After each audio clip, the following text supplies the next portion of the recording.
안녕하십니까. 5시간 영문법 저자 조정환입니다. 자, 오늘 할 내용은 우리 책 5시간 영문법 책 맨 마지막 부분에 있는 이 부록 이 부분 한 장에 정리하는 영문법. 야, 영문법을 한 장에 정리한다는 게 쉽지 않겠죠. 자, 그렇지만 한 장에 정리했습니다. 가능합니다. 자, 일단은 앞에서부터 1장부터 12장까지 들으신다고 생각하고 수업을 좀 하는데 지금 막 들어오신 분들은 그래도 약간 기초가 있다면 좀 따라갈 수 있을 거예요. 자, 일단 수업을 진행을 하겠습니다. 좀 호흡이 빠르고 그럴 겁니다. 끝까지 좀 잘 들어주시기 바라겠습니다. 자, 그럼 한 장에 정리하는 영문법. 어떻게 영문법을 한 장에 정리할 수 있는가? 자, 지금부터 들어보시면 정리하는 방법을 알게 됩니다. 자, 일단 제일 중요한 거는 우리가 이 세상의 모든 언어는 명사, 동사, 형사, 부사 딱 4개 이걸로 이루어진다. 이게 제일 중요한 겁니다. 일단 이 4개를 하면 해결이 어느 정도는 되는 겁니다. 90% 이상 가는 겁니다. 자, 보십시오. 명사, 동사, 형사, 부사 이 4개의 설명을 하다 보면은 웬만한 문법은 다 이야기를 하게 됩니다. 안 할 수가 없어요. 자, 그러면은 명사 문장에서 주어, 보어, 목적 역할하는 걸 명사다. 주어, 보어, 목적어. 이 탐은 보어고 이 탐은 목적어. 그렇게 합니다. 자, 근데 이 부분 조금 확장해하고 좀 크게 할게요. 자, 크게 해야 되겠죠. 이 부분만 확장을 하겠습니다. 지금 이리 가고. 자, 근데 이 명사가 조금 길어질 수가 있는 거예요. 단어 한 단어로만 되는 게 좀 길 수가 있다. 그걸 뭐라 부르냐? 명사구로 한다. 근데 명사구는 딱 2개. 투부정사의 명사용법하고 동명사. 자, 예문 들어갑니다. 그녀를 보는 것은 그녀를 믿는 것이다. 나는 계획한다. 영어를 공부하는 것을. 주어, 보어, 목적어, 명사. 그래서 투부정사의 무슨 용법? 명사적 용법. 자, 동명사 갑니다. 주어, 보어, 목적이니까 명사. 주어, 보어, 목적이니까 명사. 그래서 ing가 주어, 보어, 목적어, 명사로 쓸 때 뭐라 부르냐? 동명사. 그래서 명사구에는 딱 2개. 투부정사의 명사용법과 동명사가 있다. 이 정도는 보통 알 겁니다. 자, 내려갑니다. 그 다음에 그 뭐냐? 국보다 더 그리렸죠. 하나의 문장이 들어와요. 하나의 문장이 이 문장이 주어 역할하고 이 문장이 보어 역할하고 이 문장이 목적 역할합니다. 이쯤 되면은 이거는 명사구라고 할 수 없는 거예요. 명사절인 겁니다. 명사절. 명사구를 만들기 위해서는 동사 앞에 to를 붙이거나 동사 뒤에 ing를 붙였는데 명사절을 만들기 위해서는 어떻게 하느냐? 명사절을 이끄는 접속사를 써야 됩니다. 명사절을 이끄는 접속사는 15가지가 있는데 15가지를 다 정리했습니다. 자, 그러면 예문을 바로 보죠. 자, 이까지가 주어죠. 이까지가 그가 정직하다는 것은 사실이다. 주어니까 명사, 명사절, 대서 명사절을 이끄는 접사. 마이호흡이 주어고 이제가 비동사입니다. 비동사 뒤에 대절이 나왔어요. 이 대절이 당연히 보호겠죠. 보호니까 명사, 명사절, 대선, 명사절을 이끄는 접속사. 내 희망은 그가 곧 회복하는 것이다. 리카버는 회복하다. 자, 보호가 돼서 명사절입니다. 자, 다음에 주어, 동사, 목적어. 목적이니까 명사, 명사절, 대선, 명사절을 이끄는 접사. 대절이 목적어죠. 목적이니까 명사, 명사절, 대선, 명사절을 이끄는 접사. 나는 안다. 그가 정직하다는 것을 안다. 이래 됩니다. 자, 넘어갑니다. 그럼 명사절을 이끄는 접사가 된 말이 있느냐? 아니다. 이 말입니다. 왜들? 나는 모른다. 그가 정직한지 안 한지 모르겠다. 그럼 이번에 이 애가 목적어, 왜들절이 목적어, 목적어니까 명사, 명사절, 왜들이 명사절을 이끄는 접속사. 자, 이것도 봅시다. 또 주어, 동사, 목적어, if절, 목적어, 목적이니까 명사, 명사절, if가 명사절을 이끈다. if가 이렇게 명사절을 이끄는 접사로도 씁니다. 부사절을 이끄는 접사로도 쓰지만 부사절을 이끄는 접사로도 쓰지만 명사절을 이끄는 접사로도 만만치 않게 씁니다. 자, 물론 부사절을 이끄는 접사로 훨씬 더 많이 쓰죠. 자, 주어, 동사, 목적이니까 명사, 명사절, if는 명사절을 이끄는 접사. 그 밑에 마찬가지로 갑니다. 나는, 해설 잠깐 하자면, 나는 궁금하다. 그가 여기에 올지 궁금하다. 이거는, 궁금하다 보다 왔으면 좋겠다. 이런 느낌 좀 들어요. 그가 올 것인지 궁금하다. 그 상황에 따라서 또 안 올 것 같다. 이런 말일 수도 있어요. 그가 올지 참, 궁금하다. 이랬을 때 그 상황에 따라 좀 다르겠죠. 자, 다음에 주어, 동사, 목적이니까 명사, 명사절, where은 명사절을 이끄는 접속사. 자, 이 where도 명사절을 이끄는 접속사 쓴다. 나는 기억한다. 어디에서 내가 그를 만났는지를. 그 밑에 나는 기억한다. 언제 그를 만났는지를. 주어, 동사, 목적이니까 명사, 명사절, where는 명사절을 이끄는 접속사. 나는 기억한다. 왜 내가 그를 만났는지를. 목적이니까 명사, 명사절, why가 명사절을 이끄는 접속사. 주어, 동사, 목적어, 목적이니까 명사, 명사절, how가 명사절을 이끄는 접속사. 어떻게 그를 만났는지 기억한다. 어떤 사연으로 만났는지 기억한다. 나는 안다. 누가 나를 사랑하는지. 목적이니까 명사, 명사절, 후가 명사절일 건 접사. 나는 안다. 누구를 내가 사랑하는지. 목적이니까, 예, 이 부분이 whom I love가 목적이니까 명사, 명사절, whom은 명사절일 건 접사. 나는 안다. 누구의 집이 타버린지를 안다. 자, whose house was burned. 얘가 목적어죠. 목적이니까 명사, 명사절, whose가 명사절일 건 접사. 나는 안다. 무엇이 중요한지를. what is important가 목적어죠. 목적이니까 명사, 명사절, what은 명사절일 건 접사. 주어 동사 목적어 목적이니까 명사 명사절 which가 명사절일 건 접사. which is better 얘가 목적어죠. 목적이니까 명사 명사절 which가 명사절일 건 접사. 자, 아직 15개 끝나지 않았어요. 자, 갑니다 또. 자, 먼저 오는 사람 누구라도 주어니까 명사 명사절 whoever가 명사절일 건 접사. 해석을 하자면 먼저 오는 사람 누구라도 얻을 것이다. 그 상을 받을 것이다 이 말입니다. 여기서 얘를 주어로 보고 주어로 봤으면 주어니까 명사절로 봤다 이 말입니다. whoever는 명사절을 이끄는 접속사. 물론 엄밀히 따지자면은 주어가 이 절이라기보다는 whoever 속에 숨어 있는 사람이에요. 그 사람이 상을 받을 거 아닙니까? 먼저 오는 사람 어느 누구라도 이 속에 사람이 숨어 있는 거예요. 받을 것이다 그 상을. 그렇지만 얘가 명사절이라는 거는 일단 우리가 인정을 할 필요가 있거든요. 그래서 얘를 그렇게 설명을 했습니다. 약간 이제 엄밀히 따지자면 잘못된 거지만 얘도 명사절 취급을 하는 게 우리가 이해가 빠릅니다. 자, 이걸 갖다 제대로 설명하려면 너무 길고 쓸데없어집니다. 비실용적이 되는 거죠. 그래서 실용적으로 이야기를 했습니다. 너는 선택할 수 있다. 필요한 거 무엇이라도 선택할 수 있다. 어느 것이라도 선택할 수 있다. 주어, 동사, 목적이니까 명사, 명사절, whatever는 명사절을 이끄는 접속사. 물론 추주의 목적은 whatever 절, 이 통째라기보다는 whatever 속에 숨어있는 어떤 것이라고 보는 게 더 정확한 설명입니다. 그래서 얘들을 복합관계 대명사를 해가지고 다른 방법으로 설명하는 겁니다. 이것처럼 저처럼 이렇게 명사절, 주어니까 명사, 명사절, whoever는 명사절일 건 접사, 목적이니까 명사, 명사절, whatever는 명사절일 건 접사. 이렇게 설명하면 더 편안한데 더 엄밀히 설명하자면 설명이 훨씬 더 길어지고 복잡해집니다. 그래서 저는 그냥 간단한 방법을 선택했습니다. 자, 그렇게 해도 시험 문제 푸는 데는 큰 지장이 없습니다. 그리고 큰 지장이 아예 없습니다. 그리고 해석을 잘하면 되는 거예요. 해석을 잘하면.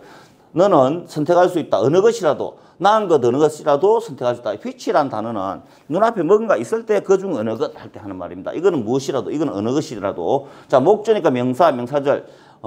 whichever가 명사절을 이끈 접속사. 이것도 마찬가지로 이것도 복합관계 대명사이기 때문에 엄밀히 따지자면 whichever 속에 숨어있는 어떤 것이긴 합니다. 자, 목적어, 그게 목적어, 추주의 목적이겠죠. 그렇지만 얘를 그냥 목적어, 명사절로 봤습니다. 자, 다음에 동사. 동사는 자동사와 타동사가 있는데 이 타동사라는 것은 뒤에 목적어 나오는 얘를 타동사로 하는 겁니다. 뒤에 목적어 나오는 얘를 타동사로 합니다. 이렇게 목적어가 나올 때 수동태가 가능해요. 수동태가 가능하고 더더욱이 주어로 갔습니다. 자, 비동사가 나왔습니다. 이 킬드가 과거형이니까 워즈가 나왔어요. 그 뒤에 붙인 얘가 중요해요. 과거분사. kill, killed, killed. 3단 변에서 세 번째 거.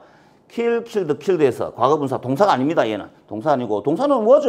비동사 워즈. 얘가 동사죠. 동사고. 이 killed는 과거분사로서 비동사 뒤에 나타나서 수동태를 완성하는 거다. 이렇게 생각하면 됩니다. 그러니까 얘를 통째로 동사로 보기도 해요. 그건 뭐 중요한 게 아니겠죠. 자, 갑니다. 자, 자동사가 뭐냐? he died. 그는 죽었다. 얘처럼 목적 오면 오히려 이상해. 그는 죽었다.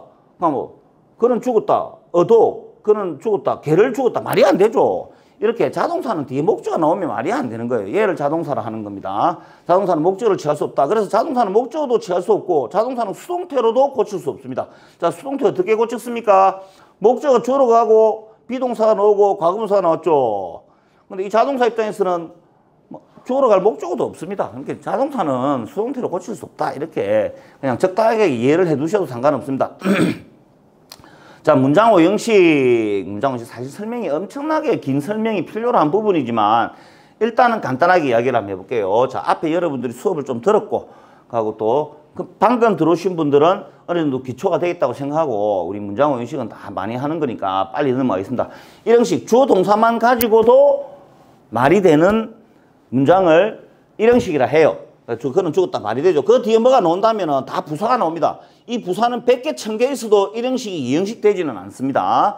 자, 다음에 이게 1형식. 2형식은 비동사가 나오는 경우 그는 탐이다. 그는 영리하다. 여기서 탐을 보호를 하고 스마트를 보호를 합니다. 자, 탐은 명사죠. 보호 자리는 명사도 들어갈 수 있고 스마트와 같은 형용사도 들어갈 수 있고. 자, 그 밑에 갑니다.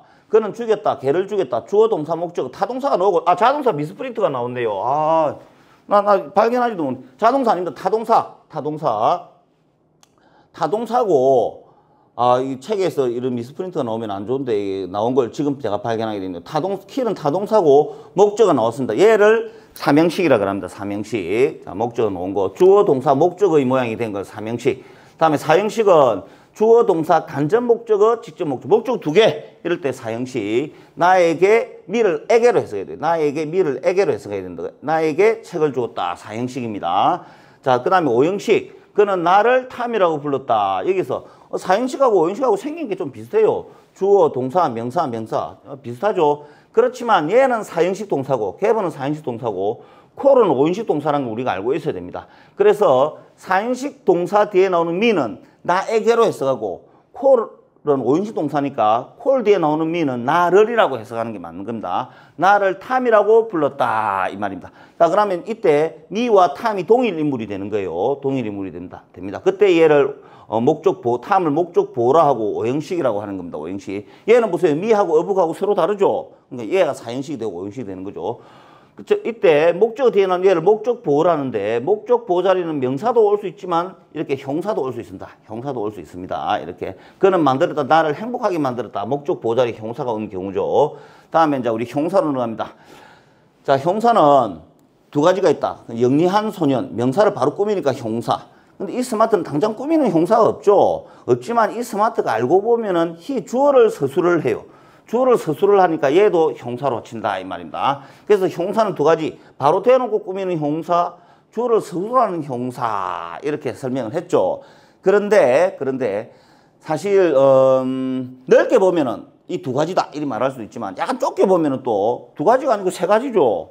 자, 바로 꾸미는 명사를 바로 꾸미는 형사 이거하고 주어를 서술하는 형사 이거하고 또 방금 배운 거 있죠. 이거 그는 만들었다 나를 행복하게 목적어를 서술을 해요.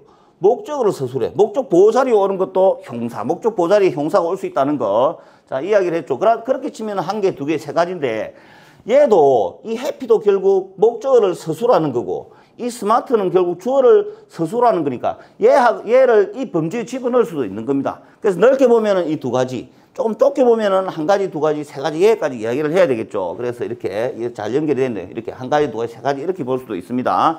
얘는 주어를 서술하니까 주격보, 이 해피는 목적어를 서술하니까 목적격보 이렇게 부릅니다. 자, 해석이 되는 게 중요하겠죠. 나를 행복하게 했다. 자, 갑니다. 형사구.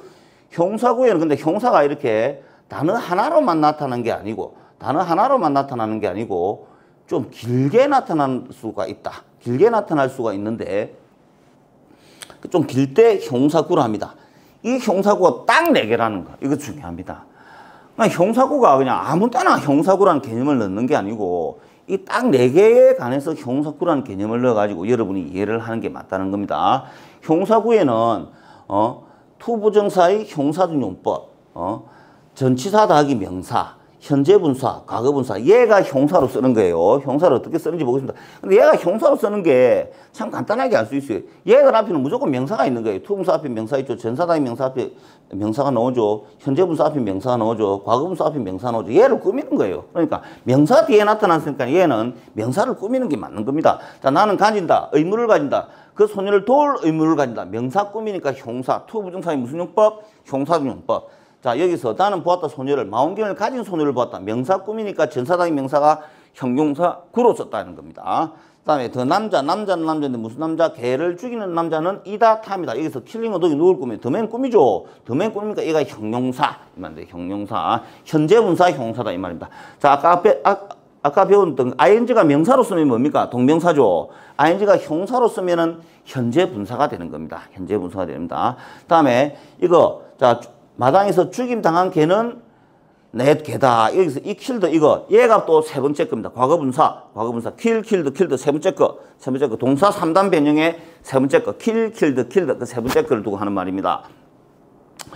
그럼 그 과거분사가 우리 처음 배웠던 용법은 뭡니까? 여러 가지 용법이 있겠죠. 처음 배웠던 거는 비동사 뒤에서 수동태를 만들어준다. 두 번째 이 킬드는 뭐냐? 그냥 바로 너 개. 나 과거분사 형사 바로 꾸며 죽임당한 개 이렇게 꾸미는 경우 마당에서 죽임당한 개는 나의 개다. 자, 얘를 형사구로서 퉁치고 가겠습니다. 자, 더한 설명이 필요할 수도 있는데 자, 이 정도 하겠습니다. 자, 이걸 또 좀 줄여서 절이 나와야 되는데 요 더 안 올라가지네. 이제 이걸 많이 줄여야 이게 절이 나타날 수 있을 거예요. 잠깐 요 방송 기술적인 문제로 약간 수업이 지연되겠다. 아, 여기 있구나. 이걸 봐야 되는구나. 다 왔겠네. 자, 예. 자, 이래하고 조금 넓혀보겠습니다. 형용사절에 대해서 해야죠. 자, 우리 형사구를 했으면 당연히 뭐를 해야 되겠습니까? 형용사절을 이야기를 해야 되겠죠. 형용사절. 이게 옆에서. 자, 최대한 이 부분을 확장하겠습니다. 자, 잘 보이게 확장합니다. 자, 자, 이 작동하는 게 만만찮네요. 자, 형용사절. 아유, 잘 되네요. 형용사절을 이끄는 접속사. 형용사절을 이끄는 접속사. 아까 우리 배운 명사절을 이끄는 접속사는 15개가 있었죠. 형용사절을 이끄는 접속사는 9개가 있습니다. 그래서 우리가 이때 공백을 한번 보면 명사, 명사구, 명사절. 형용사, 형사구, 앞방 배웠죠. 형사구 4개. 다음에 형사절. 형사절이 나오는 게 맞겠죠. 자, 형용사절을 이끄는 접속사는 2가지가 있습니다. 관계대명사와 일단 관계부사가 있습니다. 자, 관계대명사, 주격 관계대명사. 그는 일단 남자다. 남자는 남자인데 무슨 남자? 나를 사랑하는 남자. 나를 사랑하는 남자. 자, 명사구니까 이 절이 무슨 절일까요? 형사절이지. 이 절이 형사절이 되는 겁니다. Who loves me가 형사절. 형사절. 그러면 who가 뭐가 될까요? 형용사절을 이끄는 접속사. who는 형용사절을 이끄는 접속사가 되는 겁니다. 자, 그 다음에 또 내려갑니다. 그는 일단 남자다. 내가 사랑하는 남자다. 명사구이니까 형사절. whom은 형용사절을 이끄는 접속사. 이래 됩니다. 그는 이단 남자다. 걔의 집이 타버린 남자다. 명사구이니까 형사절. who가 형용사절을 이끄는 접속사가 되겠죠. who가 형사절을 이끄는 접속사. 자, 형사절을 이끄는 접속사가 이리 많은 거예요. who, whom, whose. 다음에 where, when, why, how. 그럼 9개가 안 되죠. 그런데 이 더맨이 사물이라면 which를 쓰고요. 이거 선행사가 이거 선행사란데 얘가 사물이라면은 which를 씁니다. who, whom 대신에 which를 쓰고 다음에 that은 또 사람 사물 안 가리고 다 씁니다. 그럼 얘까지 숫자에 집어넣으면 9개가 되는 거죠. that까지. 자, 내려가겠습니다. 자, 일단 관계부사는 where 또 여기도 미스프린트가 너무 많으니까 제가 죄송해요. 여기서 이렇게 꺼내야 됩니다. where, when, why, how. 여기도 when으로 바꿔야 되겠죠. 자, 이게 있는데, 자, 여기는 또 바로 돼 있으니까 충분히 이해할 수 있을 겁니다. 자, 나는 기억한다. 장소를. 장소는 장소인데 무슨 장소? 내가 그를 만났던 장소. 명사구이니까 형사절. where는 형사절을 이끄는 접속사. 자, 다음에 나는 기억한다. 나를. 날은 날인데 무슨 날? 내가 그를 만났던 날. 명사구이니까 형사절. when은 형사절을 이끄는 접속사. 다음에 밑에 보자. 나는 기억한다. 그 이유를. 내가 그를 만난 이유를 기억한다. 명사구이니까 형사절. y는 형사절을 이끄는 접속사. 나는 기억한다. 방식을. 방식은 방식인데 무슨 방식인데? 우리가 친구가 된 방식을 기억한다. 명사구이니까 형사절. how는 형사절을 이끄는 접속사. 근데 이 how를 실제로 쓰기보다는 생략을 한다. 아니면 대수로 바꿔 적는다는 거죠. 그리고 where, when, why. 이것도 다 where, when, why는 써도 되고 생략을 해도 되고 대수로 바꿔 적어도 되고 이 how는 거의 항상 생략하고 대수를 바꿔 적어도 되고 이런 차이가 있는 겁니다. 자, 형사절 끝났습니다. 이렇게 간단하게 하자면은 자, 부사. 자, 부사 요거부터 하죠. 부사는 동사, 형사, 부사수식 한다. 행복하게 살았다. 동사구이니까 부사. 다음에 매우 행복하게 살았다. 이 해피리가 방금 부사라 했죠. 베리는 이 부사를 꾸미니까 또 부사. 그럼 매우 영리하다. 형사 꾸미니까 부사. 이래 되는 겁니다. 자, 그 다음에 이제 부사, 근데 부사구가 있다. 부사가 좀 길어지는 걸 부사구로 하는 거예요. 이 부사구도 정의를 확실하게 딱 4가지가 있는 겁니다. 딱 4가지. 투부동사의 부사용법, 전사당인 명사, 현재분사, 과거분사. 이거는 어디서 본 거죠? 형사구 할 때 썼던 거 아닙니까? 형사구에 투부동사, 전사당인 명사, 현재분사, 과거분사는 형사구로도 쓰고 또 동시에 부사구로도 쓰는 거예요. 부사. 그래서 어려운 거예요. 그래서 특히 부사구로 쓸 때 자, 그럼 바로 예문을 들어가서 하면서 조금 설명을 할게요. 나는 샀다, 책을. 영어를 공부하기 위해서 샀다. 이번엔 얘를 의미상 공부하기 위해서 샀다. 이렇게 동사를 꾸미는 게 더 어울려요. 그럼 동사 꾸미니까 부사죠. 투부정사의 부사적 용법. 자, 다음에 이것도 나는 보았다. 소녀를 망원경을 가지고 보았다. 동사 꾸미니까 부사, 전사당의 명사, 부사로 쓰는 케이스죠. 그런데 아까 우리 형사 구할 때 그때는 해석을 이렇게 했습니다. 망원경을 가진 소녀 이렇게 해석을 했죠. 망원경을 가진 소녀를 보았다 이렇게 했죠. 그때는 얘가 형사구입니다. 이 문장은 해석이 두 가지가 나온다는 거예요. 망원경을 가진 소녀를 보았다 하면은 형사구가 되는 거고, 내가 망원경으로 소녀를 보았다 하면은 동사를 꾸미는 부사구가 되는 겁니다. 그래서 해석이 두 가지가 나오는 경우죠. 이렇게 전사다의 명사가 형사구로도 쓰고 부사구로도 쓰기 때문에 이런 현상이 벌어지는 겁니다. 좀 이따 좀 더 자세히 설명을 하겠습니다. 다음에 현재 분사가 부사로 쓸 때 우리 특히 분사구문이라 그래요. 현재 분사가 부사로 썼을 때 특히 분사구문이라 합니다. 개를 죽인 후에 처벌당했다. 비동사 PP 이쪽을 통째로 동사로 보기도 하거든요. 이쪽을 꾸미니까 얘를 부사로 봐야 되는 겁니다. 자, 이때 이걸 분사구문이라는데, 분사구문일 땐 해석을 뭐 문맥에 봐서 적절하게 해석을 하면 되는 거예요. 그냥 문장 자체가 여백을 준 거예요. 그러니까 개를 죽이다가 처벌당했다 이래도 되고, 개를 죽인 후에 처벌당했다 이래도 되고, 뭐 이렇게 해도 비슷비슷하겠죠, 의미가. 다음에 또 과거분사가 이렇게 부사로 쓸 수 있습니다. 과거분사도 부사로 썼을 때 분사구문이라고 합니다. 마당에서 죽임 당한 후에 해석 중요합니다. 당한 후에 거기에는 갔다. 얘를 동사를 꾸미는 거죠. 동사를 천국에 갔다. heaven은 천국에 갔다. 이 동사 꾸미니까 얘는 부사. 동사 꾸미니까 얘는 부사, 분사구문. 자, 다음에 이제 부사구가 끝났고 부사절에 대해서 이야기 한번 해봅시다. 부사절을 읽은 접수는 한 50개 이상이 됩니다. 다 외워야 됩니다. 예를 들어서 한 3개 정도 나왔는데, 절이 통째로 부사 역할을 한다. 자, 이 문장에서 after he killed a dog, he was punished. 이 문장에서 주어가 뭡니까? 이 he가 주어입니다. 이게 주절이죠. 얘는 그럼 뭡니까? 얘는 부사절이에요. 부사절. 그러면은 after이 뭐냐? 부사절을 이끄는 접사. 그가 개를 죽인 후에 그는 처벌당했다. 이 동사 쪽을 꾸미니까 얘가 부사다 이 말이에요. 부사절. after는 부사절을 이끄는 접사. 이것도 마찬가지입니다. 자, 그 밑에 있는 것도 이 문장의 주어가 뭡니까? 이 I입니다. 이게 주절이거든요. 이 동사는 그 외에 얘가 동사예요. 그럼 이 앞에 있는 얘는 뭐냐? 부사절. 그러니까 외는 부사절을 이끄는 접속사. 그가 여기 올 때 난 가버릴 것이다. 이 말입니다. 자, 요것도 여기서 이 문장의 주어가 누굽니까? 여기 I입니다. 동사가 그 외에 얘입니다. 그럼 얘는 뭐냐? 부사절. if는 부사절을 이끄는 접사. 거기 온다면 가버릴 것이다. 이렇게 부사절까지 끝냈습니다. 한 20분 정도 지났을까요? 20분에 끝내는 30분에 끝내는 영문법. 설명을 최대한 절제하고 전체적으로 봤죠. 자, 이렇게 덩거리를 본다면 중요한 것만 보고 이렇게 정리를 한다면 20분에도 물론 일단 커버는 할 수 있습니다. 그렇지만 설명이 많이 부족했죠. 근데 지금부터가 중요한 거예요. 지금부터가 중요합니다. 전체적으로 본 다음에 지금부터는 자세하게 이게 시험이 어떤 방식으로 나오는지 자세하게 설명을 하겠습니다.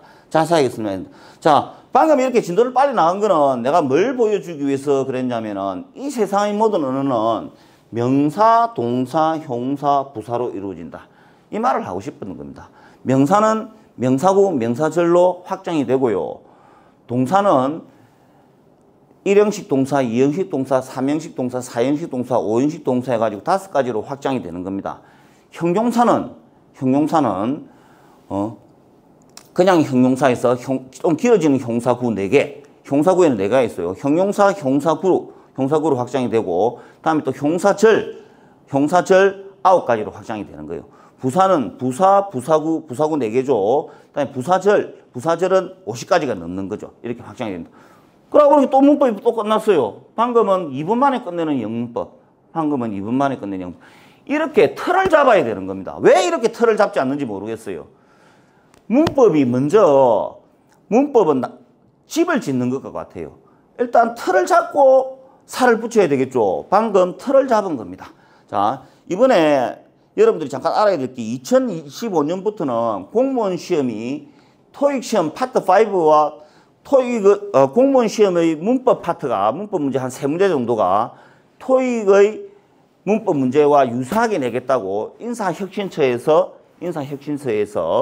그 예시 문제를 2번에 걸쳐서 냈습니다. 그리고 어휘 문제도 단어 문제도 토익을 파트 5와 비슷하게 내겠다, 비슷한 수준으로 내겠다 해가지고 예고를 한 상황입니다. 자, 그러면은 토익의 파트 5에 나오는 문법이 어떤 류의 문제냐? 그 문법의 틀이 바로 이겁니다. 이 틀이 지금 이전 공무원 영어에서는 한 50%만 이 틀을 이해했을 때 풀 수 있는 문제가 한 50%였다면은 이게 2025년도부터 출제되는 공무원 영어 시험의 문법 문제는 이 틀이 한 70% 이상 커버를 할 수 있다는 겁니다. 자, 이 틀을 지금부터가 중요하니까 이 틀을 한번 더 설명할 때는 자세히 한번 잘 들어보십시오. 지금부터 다시 이제 자세한 설명에 들어가겠습니다. 자, 이제 사실 또 여기서는 좀 깊이 있게 좀 설명이 들어가는 게 많습니다. 왜냐하면 여러분들을 자꾸 왕기초라 생각하고 왕기초 이야기만 할 수가 없는 거 아니겠습니까? 이게 지금 우리가 12강에 걸쳐서 공부를 했고 이게 부록으로 나온 거예요. 좀 깊이 있게 이야기를 해야 되겠죠. 그리고 여러분들도 지금 뭐 바로 들어오신 분도 지금 뭐 기초가 좀 돼 있으면 이해를 할 겁니다. 자, 바로 또 나갈게요. 자, 이렇게 이야기를 더 하는 것보다는 자, 이게 좀 크게 나왔으면 좋겠는데 주어 보호 목적어, 주어 보호 목적어 명사다 이 말인데, 그럼 이 명사 자리에 지금 명사구라고 나온 투부정사의 명사는 보고 동명사가 이 자리에 다 들어갈 수 있다는 거 아닙니까? 그 예를 얘기 들은 거죠. 또 이 주어 보호 목적어 이 명사 자리에 이 절이 15가지의 종류의 절이 이 자리에 들어갈 수 있다는 걸 지금 여기까지 제가 예문을 들어서 이야기를 한 겁니다. 한 거고요. 자, 그럼 명사구 넘어가서 하자면은 명사구에는 두 개가 있다. 투부정사의 명사윤법 동명사. 얘들이 주어 보호 목적을 한다 이 말이죠. 그럼 시험에는 어떻게 내느냐? 일단 투시 자리에 갈로를 치는 거예요. 투시 자리에 갈로를 쳤습니다. 친다고 한번 해봅시다. 그러면 주어가 허가 주어가 될 수 없겠죠. 주격이 아니니까 주어가 될 수 없습니다. 허가 주어가 될 수 없죠. 그럼 주어는 이 자리에 나온다. 투시 자리 이 자리에 주어가 나와야 된다는 이야기예요. 그렇다고 해서 여기다가 한 단어는 적을 수 없다는 겁니다. 탐 같은 탐허 말이 안 되거든요. 그래서 이 자리에 오는 명사는 주어니까 주어 자리니까 명사는 명사인데 허를 목적으로 받을 수 있는 명사가 나와야 된다는 거예요. 그게 바로 투부정사의 명사윤법입니다. 이때 이 허를 뭐라 부르냐면 투부정사의 목적으로 부르는 거예요. 투부정사의 목적으로 부르는 거예요. 그래서 여기다 갈로 쳤을 때 허가 주어는 될 수 없다. 그러면 투시 이 자리에 주어가 나오기는 나와야 된다. 주어는 주어인데 허를 받을 수 있는, 쌓아낼 수 있는, 목적으로 받을 수 있는 명사가 나와야 된다. 그게 바로 투부정사의 명사윤법과 동명사다. 그래서 이걸 명사구로 하는 거예요. 그래서 명사구에는 투부정사의 명사윤법하고 동명사 두 가지가 되는 겁니다. 그래서 마찬가지로 투 러브 자리에 갈로 친다든지 투 스터디 자리에 갈로 친다든지 이렇게 하는 겁니다. 자, 그럼 동명사 잠깐 볼까요? 동명사도 마찬가지입니다. ing가 명사로 쓸 때 동명사라 하는데 주어 보호 목적 자리에 이렇게 동명사가 오는 거예요. 이것도 마찬가지로 시행 자리에 갈로를 치면은 허가 주어가 될 수 없겠죠? 허가 주어가 될 수, 주격이 아니고 목적격이다. 주어가 될 수 없다. 그래서 주어가 여기에 나와야 된다. 그렇지만 이 자리에 그냥 단어 I나 탐은 못 적는다. I, 허, 탐, 허 말이 안 되는 겁니다. 그래서 여기는 좀 특별한 명사가 나와야 된다. 명사는 명사인데 이 허를 목적으로 받을 수 있는 명사가 나와야 된다. 그거는 투부정사의 명사윤법하고 동명사 두 개밖에 없는 겁니다. 그래서 여기는 이제 뒤에 동명사니까 같이 동명사로 맞춰주면 되겠죠. 그런 의미에서 투부정사의 명사윤법과 동명사는 일단 동명사가 같은 것이다. 거의 비슷한 것이다. 이걸 먼저 알아야 된다. 물론 달라질 때가 있어요. 뜻이 의미가 달라질 때도 있거든요. 그 부분이 시험에 나올 수도 있습니다. 시험에 나올 수도 있어요. 시험에 나올 수도 있는데 내년부터 물론 그 공무원 영어가 조금 토익형으로 바뀐다 할지라도 이 토익에서도 이 투부정사의 명사윤법과 동명사의 차이를 묻는 문제가 나오기 때문에 얘가 확률은 낮지만 나올 수는 있습니다. 그럼 차이를 물어보는 건 이런 겁니다. 플랜이라는 동사는 명사구를 목적으로 받을 때 명사구는 투부정사하고 동명사 두 가지인데 투부정사를 목적으로 받아요. 그래 플랜 투부정사, 위시 투부정사, 호프 투부정사, 허프 투부정사 이렇게 외워야 됩니다. 자, 투부정사를 좋아하는 단어가 있어요. 그걸 좀 외워야 되고 인조이라는 단어는 명사구를 만약에 목적으로 받는다면 투부정사가 아닌 동명사를 받는 겁니다. 그러니까 enjoy ing, consider ing 이렇게 외우기도 합니다. 자, 그러면은 그래서 이제 그 차이를 묻는 문제는 점점 안 나오게 되는 거죠. 안 나오게 되는 거. 또 어떤 경우는 remember 기억하다 뒤에 투부정사가 나왔으면은 앞으로 투의할 것을 기억하다고, remember 뒤에 동명사가 나오면은 과거에 ing 했던 것을 기억하다고 이렇게 뜻이 또 달라지는 거예요. 이렇게 뜻이 달라지는 거고 그 부분이 물론 시험에 나올 수도 있습니다. 그래서 그게 그렇다고 해서 그렇게 중요한 건 아니다. 그 개념하고 관련된 문제는 아니다 이 말입니다. 그래서 어쨌든 자 방금 명사구를 설명을 했습니다. 명사구를 설명을 했고요. 그럼 여기서 우리가 여러분들이 기초가 좀 돼 있으니까 또 이야기를 하자면 여기 우리 전치사 이야기를 했죠. 전치사 이야기가 나오는데 전사 뒤에 명사, 전치사 뒤에 명사, 전사 뒤에 명사가 오니까 전사 뒤에 명사구도 올 수 있겠죠. 이때 명사 전치사 뒤에는 명사구가 투부정사의 명사전용법은 못 오고 동명사만 올 수 있는 겁니다. 전치사 뒤에 만약에 명사구가 온다면 그냥 명사가 아닌 명사구가 온다면은 동명사가 온다. 투부정사의 명사전용법은 올 수 없다 이 말입니다. 자 다음에 명사절을 이끄는 접사 이 부분을 좀 해야 되겠죠.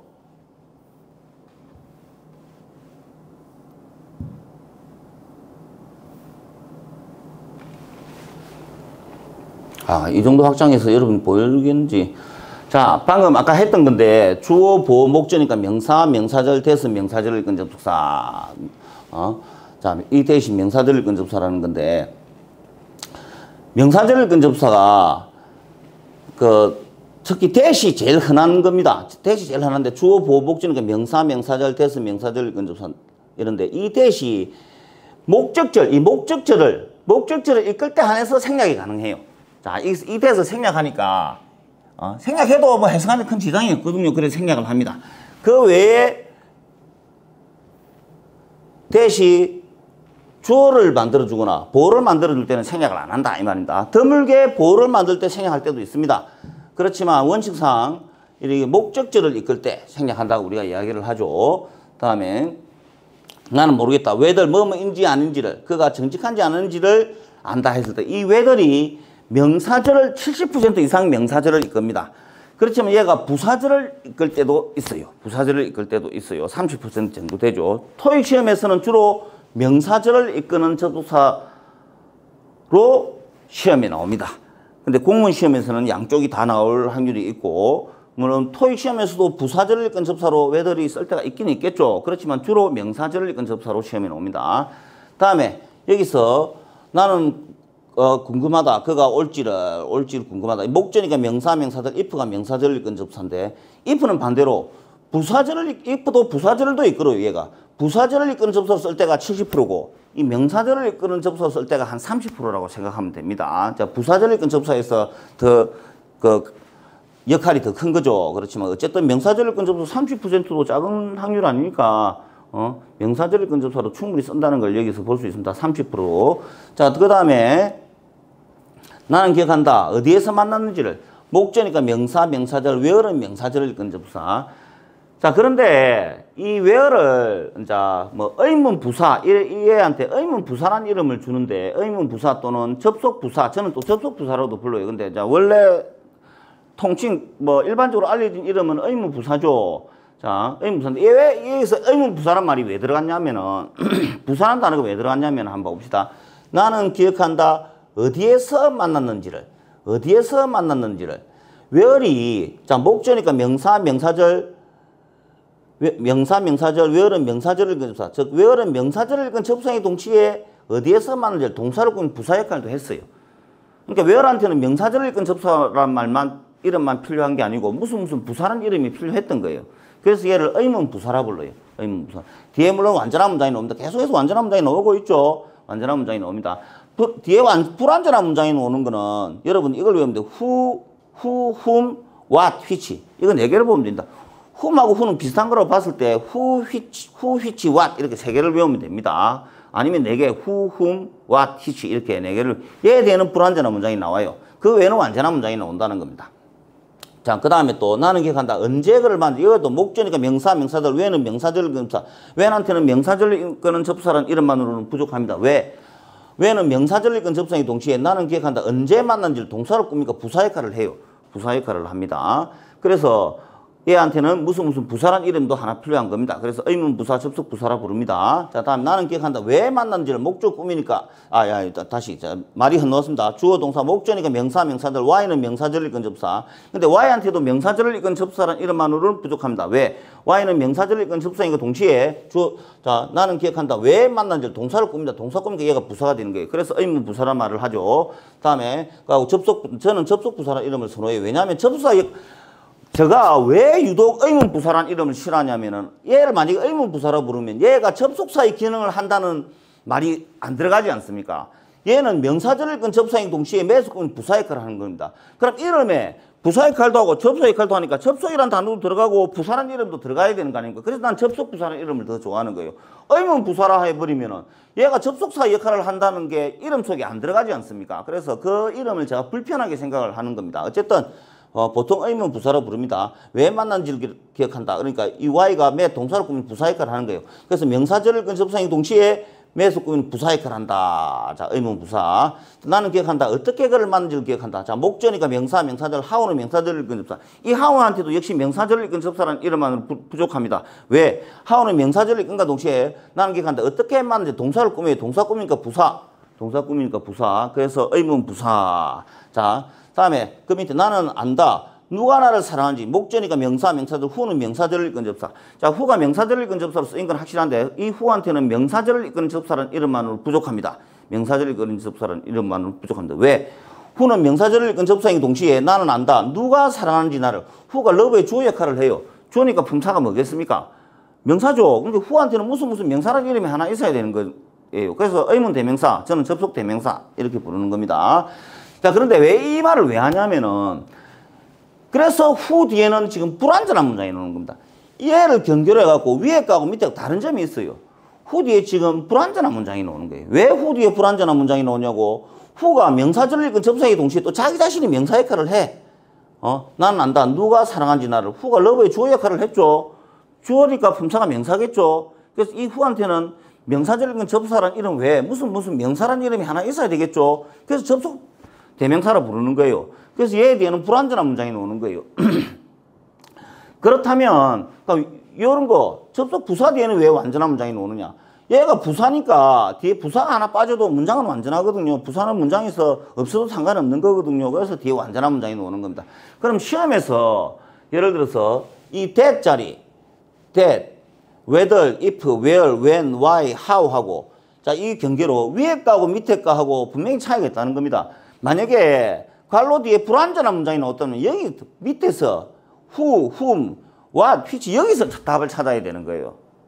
이해갑니까? 완전한 문장이 나왔다. 그러면 위에서 답을 찾아야 되겠죠. 그럼 ABCD에 보면은 ABCD에서 보면은 이 위쪽이 답일 때 이런 거 how, why, when, where, if, what, whether 이런 게 답일 때 that 이런 게 답일 때 밑밥으로 who나 whom, what, which 얘들 깔아둘 가능성이 있는 겁니다. 그럼 얘들은 제끼고 시작해야 되겠죠. 그래서 이걸 아는 사람이 해석도 좀 더 잘하고 문제도 빨리 풉니다. 그러니까 문제를 찍을 수 있어요. 찍는 게 나쁜 게 아닌 거예요. 찍을 수 있다는 이야기는 뭡니까? 문법을 안다는 이야기거든요. 그래서 알 가치가 있죠. 자, 밑에 그 얘도 마찬가지입니다. 나는 안다. 누구를 내가 사랑하는지를. 자, 목적이니까 명사, 명사들, whom은 명사들을 근접사. 주어 동사, 목적이니까 명사, 명사들, whom은 명사들을 근접사. 근데 이 whom한테는 명사절을 이끄는 접사란 이름만은 부족합니다. 왜? 나는 안다. 누구를 내가 사랑하는지를. 러브의 목적 없죠. whom이 사실상 러브의 목적 역할을 합니다. 나는 안다. 누구를 내가 사랑하는지. whom은 사실상 러브의 목적 역할도 해요. 그럼 whom은 명사절을 이끄는 접사 역할도 하고 동시에 러브의 목적 역할을 하는 거예요. 목적어는 품사가 뭡니까? 명사죠. 그래서 이 whom한테는 무슨 명사란 이름도 하나 있어야 되는 거예요. 그게 의문 대명사, 접속 대명사 이렇게 부릅니다.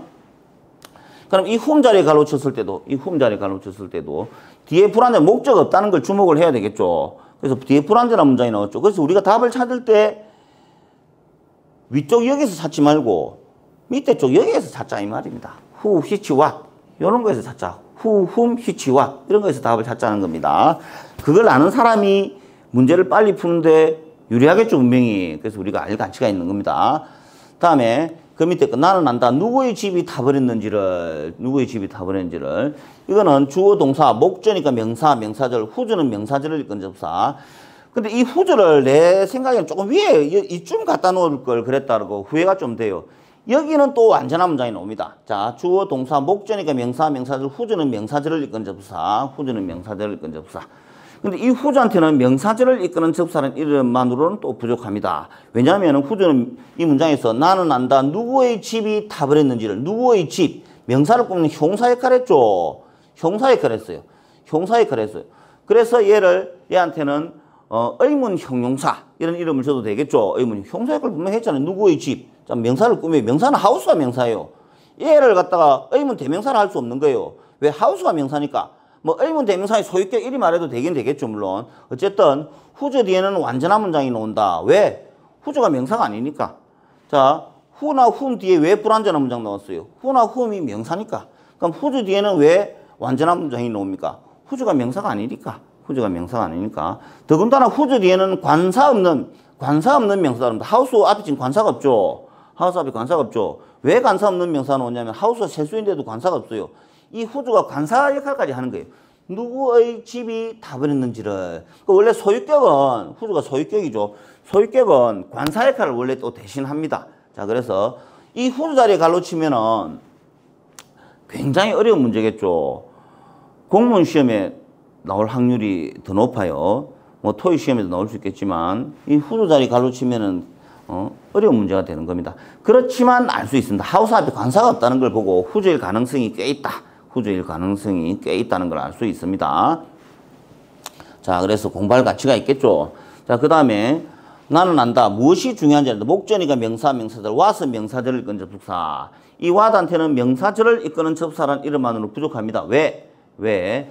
와서 나는 안다. 무엇이 중요한지를 명사절을 이끄는 와서 명사절을 이끄는 접속사이 동시에 이주의 주어 역할을 하고 있다는 거죠. 주어는 품사가 명사죠. 그럼 이 와한테는 무슨 명사라는 말을 붙여줘야 되는 거예요. 그래서 얘도 역시 의문 대명사, 의문 대명사 이런 말을 붙입니다. 자, 그래서 뭐 이름보다는 어쨌든 뒤에 불완전한 문장이나 와시 이주의 주어 역할을 했습니다. 그 밑에 또 넘어가 있습니다. 나는 안다. 어느 것이 나은지를 안다. 자, 여기서 what과 which의 차이점은 토익 시험이든 어디 시험이든 이 what과 which의 차이점 또 물어볼 수가 있어요. 자, 해석상 what은 무엇이 우리 그 대상이 아주 많게 우리가 살아있는 것 살면서 어떤 무엇이 중요한지를 안다. 이라고 제한적인 게 아닙니다. 근데 이 which는 전체 문장 속에서 어느 정도 정해줘야 돼요.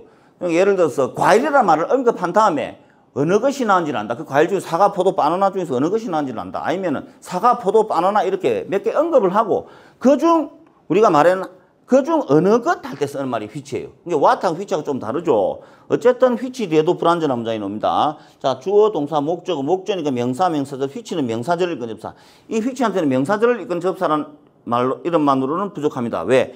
which는 명사절을 이끄는 접사의 동시에 이제 주어 역할을 지금 하고 있죠. 주어는 품사가 뭡니까? 명사죠. 그래서 이 which한테는 무슨 명사, 접속 대명사, 의문 대명사 이런 말을 붙이는 거예요. 그래서 뒤에 나오는 문장은 불완전하다. 그래서 불완전한 문장이 나오는 경우는 who, whom, what, which 이거 뒤에 불완전한 문장이 나온다는 겁니다. 그런데 what하고 which는 예외가 있어요. 이 what하고 which가 명사로만 쓰는 게 아니고 형사로 쓸 수도 있거든요. 그럴 때는 완전한 문장이 또 나옵니다.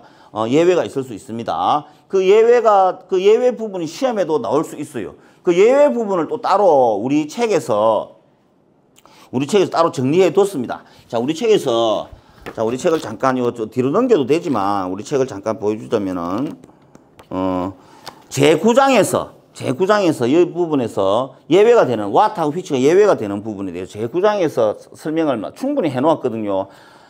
아주 어려운 문제가 나오면은 그러니까 제9장을 좀 참고해 주셨으면 좋겠습니다. 예외적인 부분에 대해서도 이야기했습니다. 그래서 예외가 없는 거는 who, whom 얘는 예외가 없어요. 무조건 불완전한 문장. 근데 예외가 있는 거는 what하고 which하고 여기 나오는 좀 다음에 나오는 whatever하고 whichever하고 whatever하고 whichever 얘는 예외가 있을 수 있어요. 그 책에 정리되어 있습니다. whoever도 예외 없이 불완전한 문장이에요. who 뒤에는 불완전한 문장 나온다는 거 예외가 없다 이 말입니다. 자, 그래서 명사절을 이끈 접속사 which까지 가고 다 이제 넘어가는 겁니다. 명사절을 이끈 접속사 몇 개 더 있는 겁니다. 몇 개 아직 더 남아 있어요. 명사절을 이끈 접속사 몇 개 더 남아 있어요. 자, 먼저 온 사람 누구라도 가질 것이다. 그 상을 받을 것이다 이 말입니다. 주어니까 명사, 명사들, 후회부는 명사절을 이끈 접수사. 후회부는 명사절을 이끈 접수사라는 이름만은 부족하다. 왜? 지금 컴의 주어 역할을 하고 있거든. 주어는 명사니까 이 후회부한테는 명사절을 이끈 접수사라는 이름 외에도 무슨 명사라는 이름이 하나 있어야 되는 겁니다. 그래서 얘를 복합관계 대명사라 그래요. 이름이 복잡하죠. 복잡하니까 복합관계 대명사라 부르는 겁니다. 근데 특히 얘를 복합관계 대명사라 해갖고 설명을 다양한 방법으로 하는 이유가 엄밀히 따지자면 이 위의 주어는 이 문장이 아니고 이 문장 명사절이 아니고 후회부 속에 숨어있는 사람이거든요. 그래서 설명이 좀 복잡해지는 건데 그냥 해석을 잘하면 되는 겁니다. 자, 먼저 오는 사람 누구라도 가진다. 그 상을 가진다. 그러면은 이 후회부와 후의 차이를 그냥 후의 차이를 묻는 문제. 후가 들어간다. 누가 먼저 만약 후회부가 아니고 후가 들어간다면 어떤 문장이 해야 되냐면은 누가 먼저 올지는 의문이다. 이런 식으로 나와야 됩니다. 이런 식으로. 그래서 후가 의문사라 부르는 거죠. 의문 대명사라 부르는 거라고도 할 수 있습니다. 그래서 차이점을 묻는 문제가 나올 수도 있어요. 차이점을 묻는 문제가 나올 수도 있다 이 말입니다. 해석이 달라지죠. 그건 해석을 구분해야 되겠죠. 그러면 앞에서 배운 후와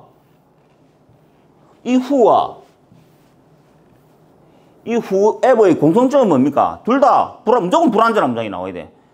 차이점은 해석상 차이가 나는 거지. 이거는 누가 뭐만 한다 할지라도 이렇게 해석해야 되는 겁니다. 자, 후는 그냥 누가 뭐뭐인지 이렇게 해석하고 해석 차이가 나는 거죠. 구분하는 문제가 나올 수 있고 나올 수가 있습니다. 그러면 어렵겠죠. 많이 어려운 문제입니다. 너는 선택할 수 있다. 필요한 거 무엇이라도 선택할 수 있다. 목적이니까 명사, 명사절. what은 명사절을 이끈 접사. whatever는 명사절을 이끈 접사. whatever한테는 명사절을 이끈 접사라는 이름만으로 부족합니다. 왜? whatever는 명사절을 이끈 접사인 것 동시에 is의 주어 역할을 하기 때문입니다. 주어는 품사가 명사죠. 그래서 얘를 무슨 명사라는 이름을 붙여야 됩니다. 그래서 얘를 복합관계 대명사라고 합니다. 자, 복합관계 대명사라는 복잡한 이름을 붙인 이유는 이 추주의 목적 알고 보면은 whatever 절로 보기보다는 whatever 속에 숨어있는 뭔가 어떤 것으로 해석을 하는 게 더 맞다는 겁니다. 필요한 것 어느 것이 무엇이라도 선택할 수 있다 이런 말이죠. 추주의 목적가 whatever 속에 숨어있는 명사죠. 그래서 좀 해석이 좀 달라지죠. 해석이 분명히 달라집니다. 그래서 얘한테 복잡한 이름인 복합관계 대명사라는 이름을 붙인 겁니다. 자, 물론 복합관계 대명사에 대해서 좀 더 고등학교 내신 시험이나 이런 데서는 이걸 다양한 방법으로 물어보니까 이 내용으로만 부족할 수가 있어요. 그러면은 거기 관련된 문법 책을 좀 봐서 참고를 하는 것도 필요로 할 겁니다. 내신 시험에서 좀 복잡하게 나오고 과연 토익 시험이나 공무원 시험에서는 이 정도만 알아도 문제를 풀 수 있게 이렇게 된다고 생각을 하면 됩니다. 자, 너는 선택할 수 어느 것이라도 더 나은 어느 것이라도 선택할 수 있다. 이 휘치는 역시 what하고 좀 다르게 좀 앞에 먼저 말을 좀 언급을 해준다든지 정해진 것 그중 어느 것 이럴 때 쓰는 거죠. 자, 요거 뒤에도 지금 불완전한 문장이 지금 나왔는데 그런데 여기에서는 예외가 있을 수 있어요. whatever하고 whichever 뒤에는 예외적으로 또 완전한 문장이 나올 수도 있어요. 그 완전한 문장이 나오는 경우에 대해서는 방금 내가 이야기했죠. 책에 정리가 되어 있다고요. 있고 whoever는 예외 없이 whoever, whom 이런 거 예외 없이 불완전한 문장이 나옵니다. 그런데 whoran다. 말 나왔습니다. 여기서 what, which,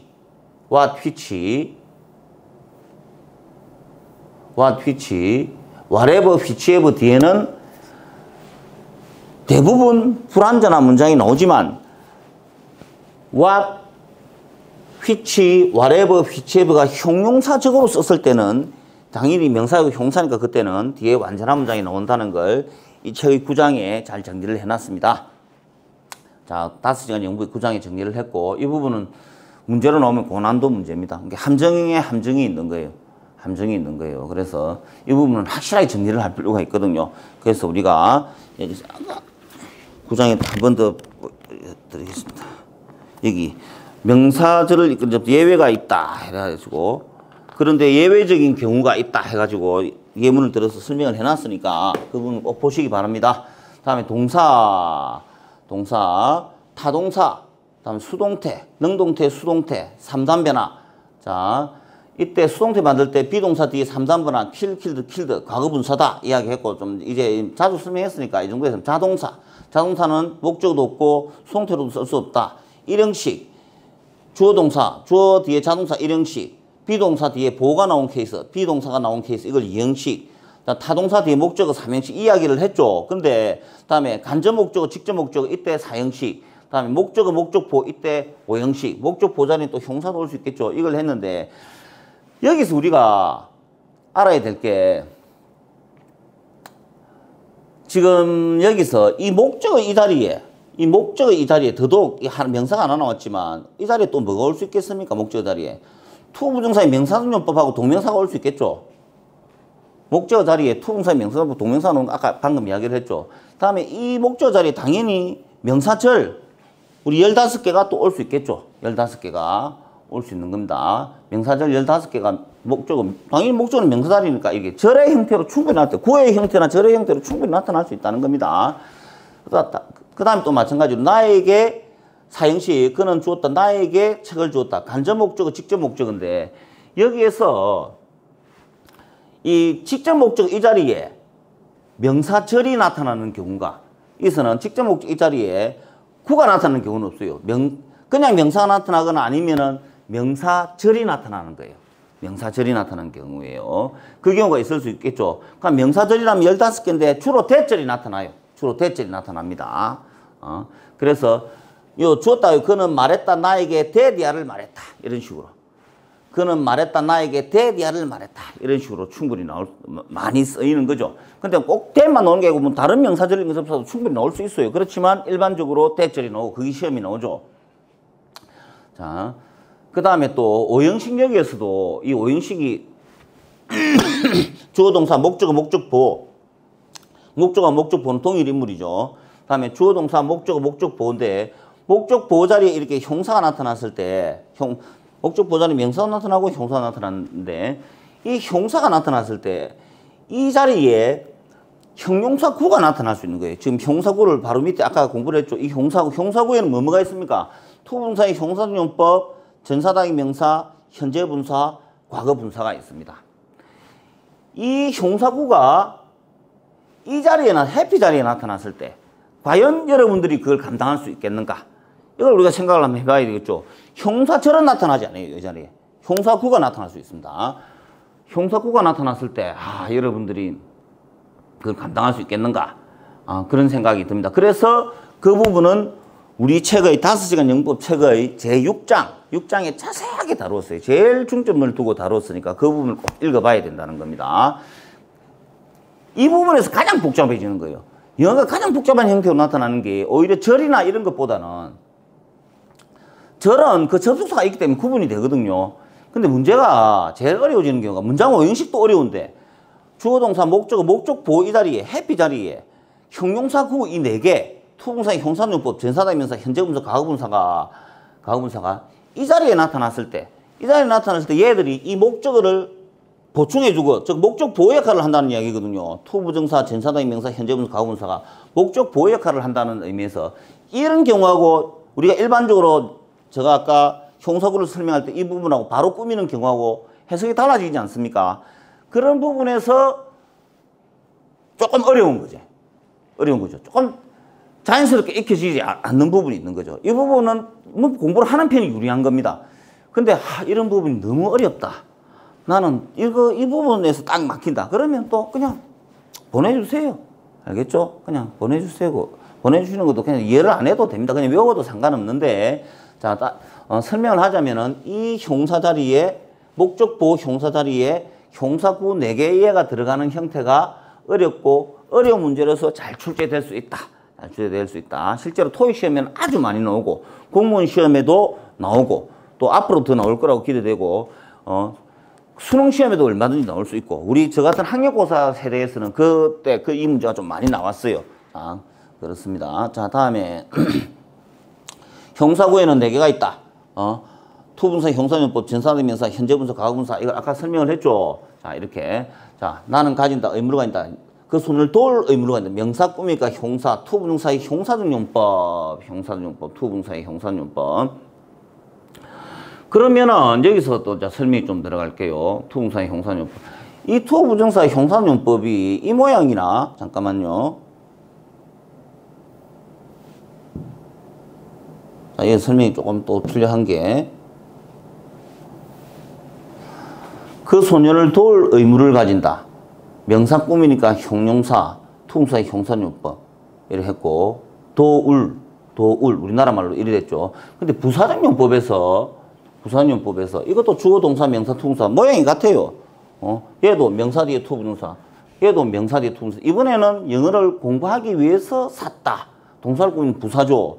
여기서는 부사고 여기서는 형용사니까 이걸 구분할 방법이 없느냐, 뭐 이렇게 할 수도 있겠죠. 근데 사실 어떤 의미에서는 별 구분 안 하고 살아도 됩니다. 대충 그 문맥에 맞게 뭐 이거는 도울 의무 1항이 좀 낫겠죠. 얘는 공부하기 위해서 샀다 1항이 좀 나아요. 근데 얘를 형사적으로 해석해도 비슷해요. 공부하기 위한 책을 샀다 이래도 좀 말이 되죠. 그래서 이 부분에서는 형사인지 부사인지 구분하는 게 큰 의미가 없는 겁니다. 그래도 그래도 구분해야 될 때가 있거든요. 그렇다면 이렇게 생각해 주면 됩니다. 그래서 이게 영어의 결점이라면 결점이에요. 그래서 그 토익 시험을 우리 국제 영어라 그러는데, 국제 영어 그러니까 영어를 모국어로 하지 않는 사람들이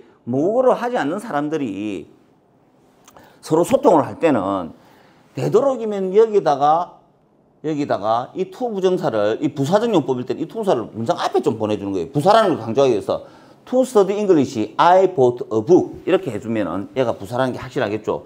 그리고 또 이 투부정사를 또 되도록이면 그냥 투부정사를 안 하고 in order 투부정사, 이 글 쓰는 걸 모르는 글 쓰는 파트 기능을 제가 잠깐 몰라서 in order 투부정사로 바꿔주면, in order 투부정사는 무조건 투하기 위해서거든요. in order 투부정사로 바꿔주는 것도 방법이다. 자, 이걸 말을 하고 싶었어요. 그래서 어쨌든 그렇게 구분하고 또 한 가지 구분할 수 있는 방법은 이 형사용법일 때 그 소녀를 도울 의무를 가진다. 이 자리에 이 명사가 어느 정도 정해져 있는 겁니다.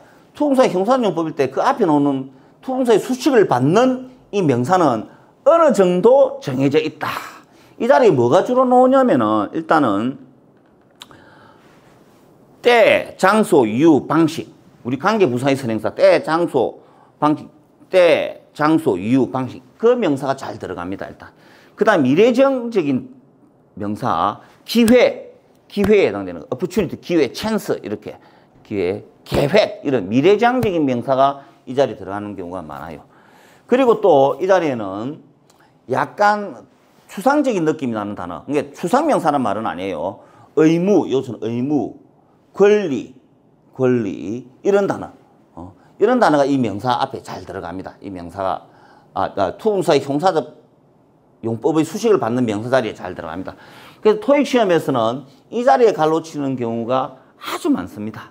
너무 많아요. 능력, ability, 능력 뒤에 투부정사 이렇게. 의무 뒤에 투부정사.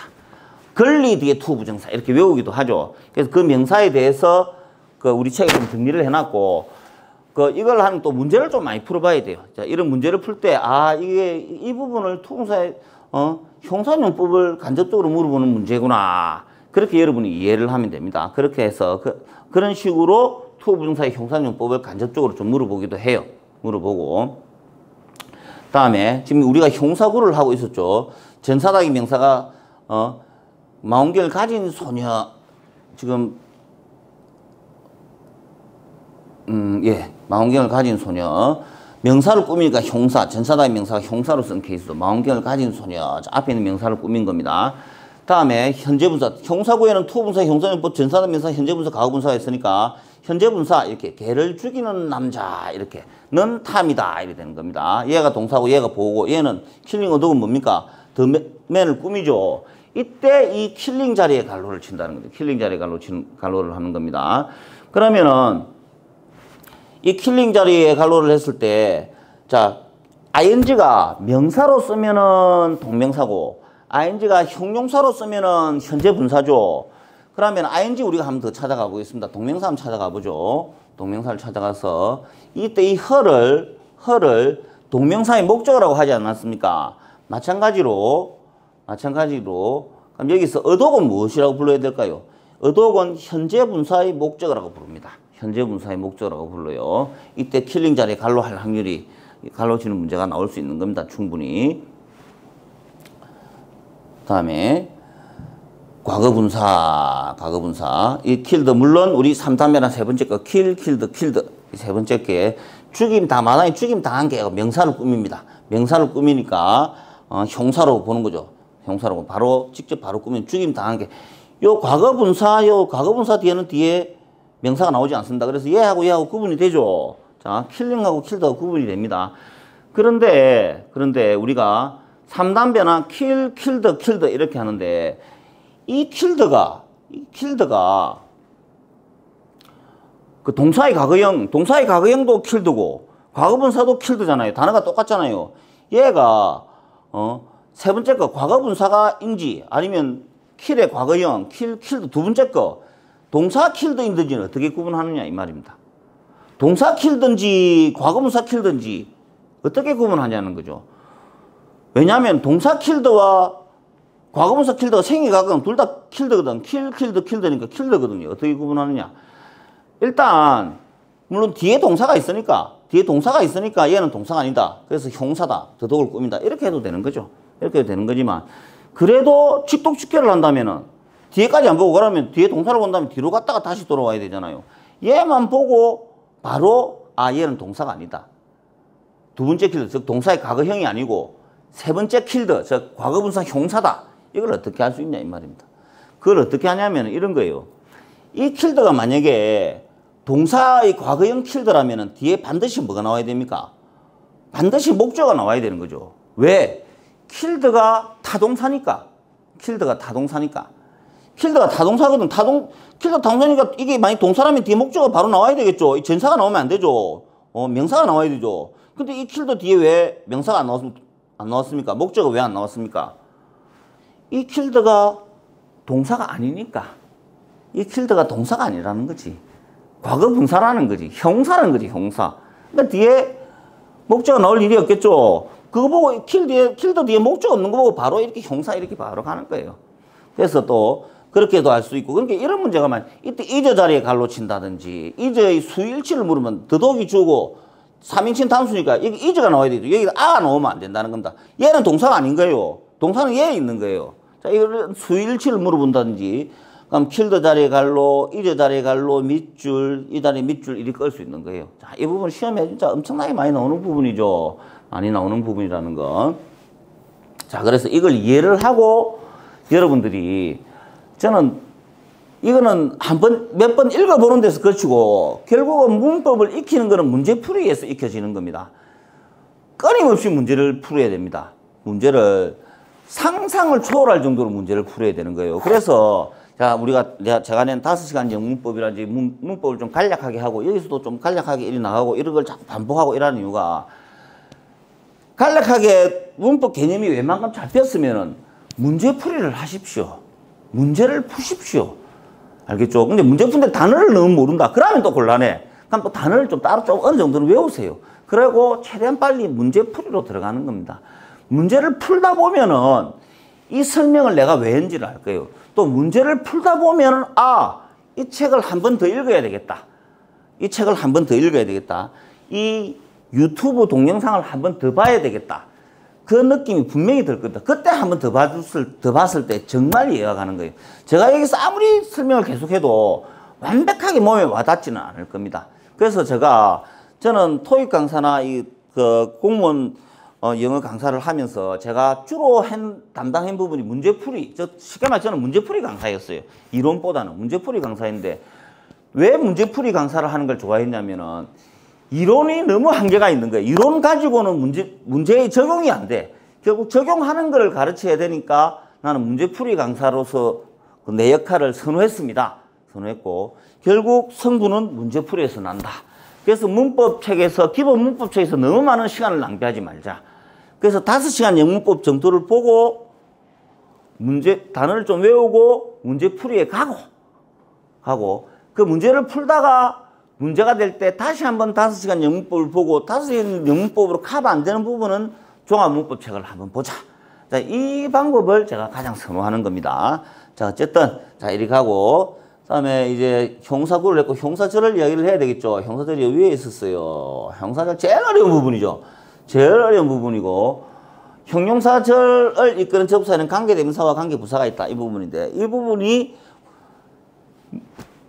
일단 이 부분이 작년 수능에서 나왔습니다. 작년 수능에 딱 한 문제 문법 문제가 나오는데 작년 수능에서 나왔고 또 토익 시험에 엄청 많이 나오고 또 그 인사혁신처에서 발표한 문법 그 새로운 유형의 문법 예시 문제에서 당연히 관계대명사를 또 물어봤습니다. 관계대명사, 관계부사를 물어봤어요. 그러면 이 부분은 한국 사람은 왜 이렇게 형사적인 것에서 관계대명사, 관계부사에 집착하는지를 모르겠어요 싶을 정도로 시험이 많이 나옵니다. 당연히 이 부분을 물어보는 게 맞아요. 알겠어요. 왜냐하면 여기서 어순이 너무 달라져요. 영어 회화할 때도 이 부분이 참 어려워요. 어순이. 그는 이다 남자다. 나를 사랑하는 남자. 어순이 완전히 갑자기 나를 사랑하는 뒤에 거꾸로 가지 않습니까? 우리나라 어순과 정반대가 되는 부분이. 그래서 이 부분을 해석을 잘 못하고 회화에서도 이 부분을 써먹는 게 만만찮아요. 이 부분을 써먹는 게 만만찮다. 얘를 완전히 자연스럽게 써먹을 정도면은 진짜 영어 말하기를, 스피킹을 정말 잘하는 거거든요. 이게 쉽지 않다는 겁니다. 자, 그래서 이 부분을 다시 설명하면서 시험에 나오는 부분에 대해서 이야기를 해보겠습니다. 자, 형사절 근접사 9개가 있는데 관계대명사와 관계부사가 있다. 관계대명사, 주격관계대명사, 목적관계대명사, 소유관계대명사. 자, 탁 해가지고 이게 조금 안 당겨지네. 그럼 내가 이거 좀 나와서 이렇게 하면 되겠죠. 이렇게 해서 그렇죠. 이렇게 조금 내리고, 이렇게 하면 되겠습니다. 자, 이게 관계대명사와 관계부사가 있는데, 주격관계대명사부터 하겠습니다. 그는 일단 남자다. 남자는 남자인데 무슨 남자? 나를 사랑하는 남자. 나를 사랑하는 남자. 자, who loves me가 더맨을 꾸며요. 나를 사랑하는 남자. 명사 꾸미니까 형사절. who는 형사절을 이끄는 접사. who는 형사절을 이끄는 접사. 이 who한테는 형용사절을 이끄는 접사라는 이름만은 부족합니다. 왜? 직독직해 하면은, 그는 이다 남자다. 걔는 사랑한다 나를. who가 또 love의 주어 역할을 해요. 주어는 품사가 명사죠. 그래서 이 who한테는 무슨 명사라는 이름이 필요한 겁니다. 그래서 이 who를 관계대명사라는 거예요. 특히 주격관계대명사. 한 번 더 하겠습니다. 그는 이다 남자다. 남자는 남자인데 무슨 남자? 나를 사랑하는 남자. 명사 꾸미니까 형사절. who는 형사절을 이끈 접사. 이 who한테는 주격관계대명사라는 이름보다는 제가 보기에는 형용사절을 이끈 접사라는 이름이 더 중요한 거예요. 이렇게 명사 뒤에 반드시 선행사가 나오거든요. 그 뒤에 바로 반드시 나오거든요. 형사절 이끈 접사. 이 who가 뒤에서 이렇게 꾸밀 때는 해석도 안 돼요. 형사절 이끈 접사 역할만 해요. 나를 사랑하는 남자. 명사를 꾸미니까 형사절, who는 형사절을 이끈 접사. 이래 되는 겁니다. 근데 얘를 직독직해 하면은, 그는 이다 남자다. 걔는 사랑한다 나를. 걔는 사랑한다. 러브의 주어 역할을 하죠. 주어 역할은 주어는 품사가 명사니까 이 who한테는 무슨 명사라는 이름이 필요한 거예요. 그래서 얘를 주격관계대명사, 특히 주격관계대명사라 부르는 겁니다. who가 러브의 주어 역할을 하니까. 자, 이때 선행사가 사람일 때는 who, 선행사가 사물이면 which, that은 사람, 사물을 안 가리고 다 쓰는 겁니다. 이 자리에 that을 적을 수도 있겠죠. 자, 이제 우리 목적격 관계대명사 한번 봐봅시다. 목적격 관계대명사. 그는 이다 남자다. 남자는 남자인데 무슨 남자? 내가 사랑하는 남자. 내가 사랑하는 남자. 명사 꾸미니까 형사절. whom은 형사절을 이끄는 접속사. 다시, 그는 이다 남자다. 남자는 남자인데 무슨 남자? 내가 사랑하는 남자. 명사 꾸미니까 형사절. whom은 형용사절을 이끄는 접속사. whom은 형사절을 이끄는 접사. 그래서 이 whom을 형용사절을 이끄는 접사로 부르는 게 저는 제일 일단 중요하다고 생각합니다. 그런데 이 whom한테는 형용사절을 이끄는 접사라는 이름만으로는 부족하다. 왜? 직독직해 하면 그는 이다 남자다. 걔를 나는 사랑한다. 그는 이다 남자다. 걔를 나는 사랑한다. whom이 무슨 역할을 했어요? 러브의 목적 역할을 했죠. 걔를 나는 사랑한다. 이래 됐잖아요. 러브의 목적 역할을 했다. 목적은 품사가 뭡니까? 명사죠. 그럼 이 whom한테는 또 무슨 명사라는 이름이 하나 있어야 되는 거예요. 그래서 이 whom을 관계대명사로 부르는 거예요. 특히 목적격 관계대명사로 부르는 거예요. 목적격 관계대명사. 물론 얘가 사람일 때는 whom이고 사물이면 which를 써요. which를 쓰고 또 that은 사람, 사물을 안 가리고 다 쓴다 이 말입니다. 자, 여기서 이런 말을 해놨죠. 뭐 여러분이 책을 사보면은 그 다 됐으니까 그게 제일 좋기는 하겠어요. 뭐 쏙 보이는 말일지 모르겠지만 동영상에서 다 수업을 하지만 그래도 이 책은 소장의 가치가 있는 책이다 이렇게 말씀드리고 싶습니다. 자, 어쨌든 근데 또 여기서 또 이 whom을 목적 관계대명사라고 설명을 했어요. 여기서 또 중요한 게 뭐냐면 이 whom이 생략 가능한 거예요.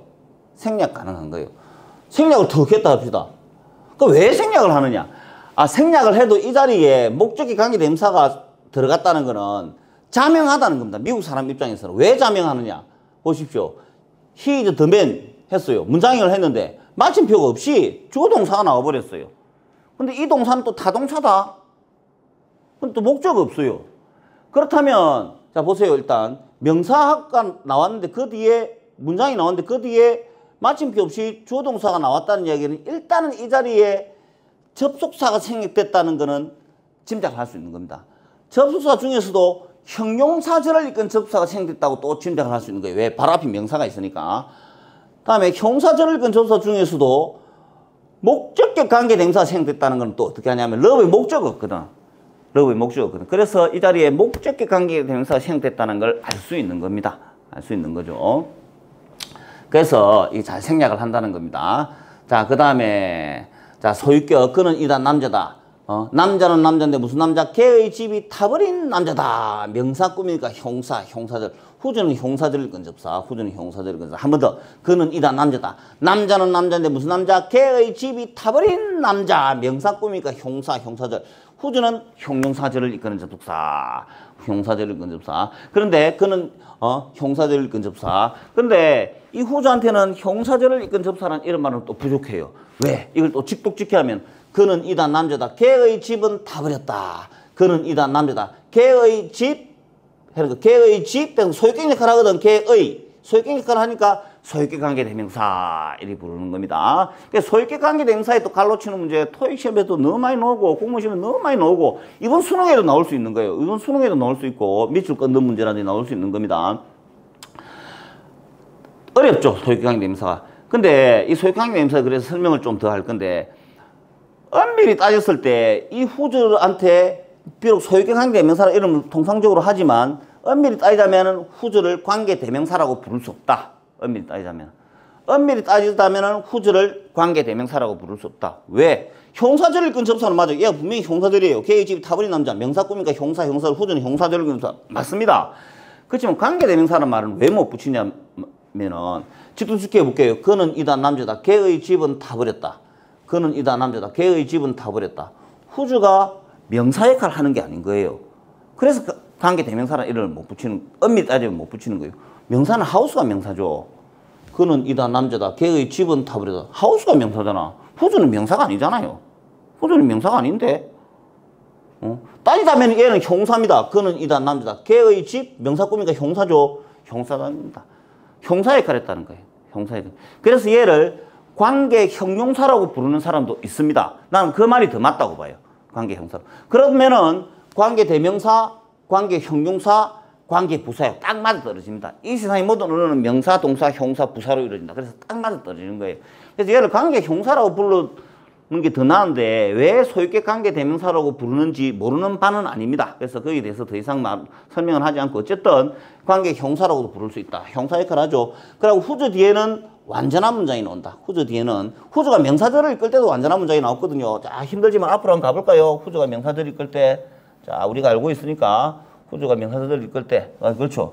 후주가 명사절 때도 아까 완전한 문장이 나왔죠. 후주가 이렇게 명사절도 이끄는 거예요. 다음 이제 형사절 이끄는 거. 형사절 이끄는 걸로 갑시다. 찾을 수 있을 거예요. 그렇죠. 여기. 전자칠판 이게 좋네요. 자, 여기가 아니다. 좀 위로. 그렇죠. 이번엔 형사절 이끌죠. 그래도 되게 완전한 문장이 나온다는 거예요. 자, 그래서 이 후주의 캐릭터는 확실합니다. 주격관계대명사 뒤에는 주어가 빠지고 목적관계대명사 뒤에는 목적어가 빠진데 후주, 소유관계대명사 뒤에는 완전한 문장이 나온다 이 말입니다. 그래서 후주 자리 갈라치면은 맞출 수 있겠죠. 얘하고 분명하게 구분이 돼요. 그렇지만 토익 문제에서도 가장 어려운 문법 문제에 속하는 겁니다. 이 문제 나온다고 봐야 되는 거죠, 여러분. 이 문제는 어느 시험에도 나온다고 봐야 되는 거죠. 근데 또 후주 뒤에 100% 완전하다고는 할 수 없는 경우가 또 있어요. 이렇게. 뭐가 빠졌습니까? 하우스가 셀 수 있는데 앞에 관사가 빠졌죠. 관사가 빠졌죠. 왜 관사가 빠졌을까요? 어나 더가 있어야 되는 거 아닙니까? 하우스 앞에 더. 원래 소유격이 관사의 거를 대신합니다. my book 하지. my a book 이런 말 안 하거든요. 그래서 소유격 관계대명사 뒤에는 관사가 빠진 완전한 문장이 나오긴 하는데 관사가 일단 빠진 완전한 문장이 나타난다. 이렇게 알아두면 됩니다. 이 후두 자리 가르쳤을 때 과연 여러분이 맞추겠습니까? 문제를 많이 풀어봐야 됩니다. 문제에 많이 나옵니다. 문제에 많이 나오고 특히 저는 내년 공무원 준비를 하시는 분들한테 그렇다면 문제를 어디에서 확보를 해야 될까? 지금 문제 유형이 바뀌는데 기조가 완전히 바뀐다는데 그러니까 문법 문제를 어디에서 옛날 문제, 옛날 공무원 기출 문제는 이제 큰 필요가 없다는 거죠. 그래도 여전히 참고할 만하지만 별 필요가 없다는 거죠. 그러면 다량의 고품질의 문법 문제를 어디서 구할 수 있는가 한다면 토익의 파트 5 문법 의식 문제 그 부분 엄청난 자료가 있습니다. 아주 좋은 자료가 많습니다. 기출 문제가 많이 공개가 됐어요. 그 문제를 다 찾아서 옛날 토익 문제든 요즘 토익 문제든 다 찾아서 다 풀어보십시오. 여러분이 문법의 달인이 될 수 있습니다. 자, 다음에 관계부사. 자, 형사절 근접사는 관계대명사, 관계부사 얘기하겠습니다. 나는 기억한다. 장소는 장소인데 무슨 장소? 내가 그를 만난 장소. 명사 꾸미니까 형사절. 웨어는 형사절을 근접사. 웨어는 형용사절을 이끈 접사 맞아요. 나는 기억한다. 장소는 장소인데 문장사. 내가 그를 만난 장소. 명사 꾸미니까 형사절. 웨어는 형사절을 이끈 접사. 근데 이 웨어한테는 형용사절을 이끈 접사는 이름 외에 다른 이름이 한 개 더 있어야 됩니다. 왜? 직독주기 하면은 나는 기억한다. 장소를 거기에서 만났다. 거기서 만났다. 동사 꾸미니까 부사. 그래서 얘를 관계부사라 부른다 이 말이에요. 자, 관계부사 뒤에는 완전한 문장 당연하죠. 이게 부사 뒤에는 문장 부사가 하나 빠져도 상관없겠죠. 부사가 하나 빠졌다. 불완전한 문장이 나오는 게는 주격 관계대명사하고 목적격 관계대명사 이때 불완전한 문장이 나오는 거지. 그 외에는 완전한 문장이 나온다는 거예요. 자, 뒤에 이렇게 완전한 문장이 나온다는 겁니다. 다음에 또 그다음에 웨어리고 이거는 웬으로 해야 되는데 미스프린트가 나온 겁니다. 나는 기억한다. 날은 날인데 무슨 날? 내가 그를 만난 날. 명사 꾸미니까 형사절. 웬은 형사절을 이끈 접사. 근데 이 웬한테도 역시 형용사절을 이끈 접사는 이름만으로는 부족합니다. 왜? 직독직해를 하면은 나는 기억한다. 나를 그때 만났다. 동사를 꾸미거든요. 그때 만났다. 동사 꾸미니까 이 웬한테는 무슨 부사란 이름이 필요한 겁니다. 그래서 관계부사 이런 말을 붙이는 겁니다. 그 다음에 나는 기억한다. 이유는 이유인데 무슨 이유? 내가 그를 만난 이유. 명사 꾸미니까 형사들. Y는 형사들을 이끈 접사. 이 Y한테는 형용사절을 이끄는 접사라는 이름만으로는 또 부족합니다. 왜? 직독주기 하면은 나는 기억한다. 이유를 그 이유 때문에 만났다. 동사 꾸미니까 부사. 그래서 관계부사. 뒤에 물론 완전한 문장 나옵니다. 그 다음에 또 나는 기억한다. 방식을 우리가 친구가 된 방식. 명사 꾸미니까 형사절. 하우가 형사절을 이끄는 접속사.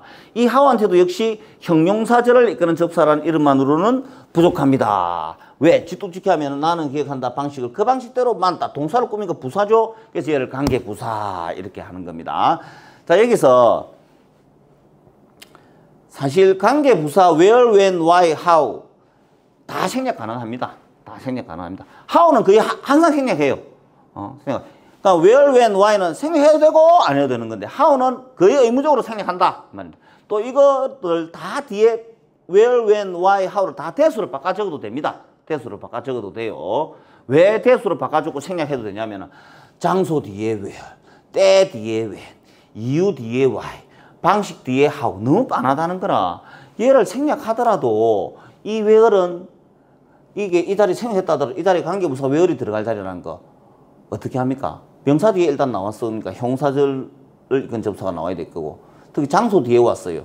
where일 거. 그 뒤에 또 완전한 문장이 나왔어. where. 너무 빤하다는 이야기예요. 이 자리가 where 자리라는 거는 뒤에 완전한 문장 나온 거, 이 절이 형사절인 거, 앞에 선행사가 있는 거, 선행사 중에서도 장소가 나온 거 이런 거 볼 때 너무도 명확하다는 건데 이것도 마찬가지고 때 뒤에 when, 이유 뒤에 why, 방식 뒤에 how 너무 빤하죠. 안 써도 상관없겠죠. 그게 생략된다 이 말입니다. 대수로 바꿔줘도 이 대시 where이고 이 대시 when이고 이 대시 why고 이 대시 how라는 거 너무 빤하다. 자명하다. 그런 겁니다. 그래서 생략하게 되는 거죠. 그래서 생각하게 되는 겁니다.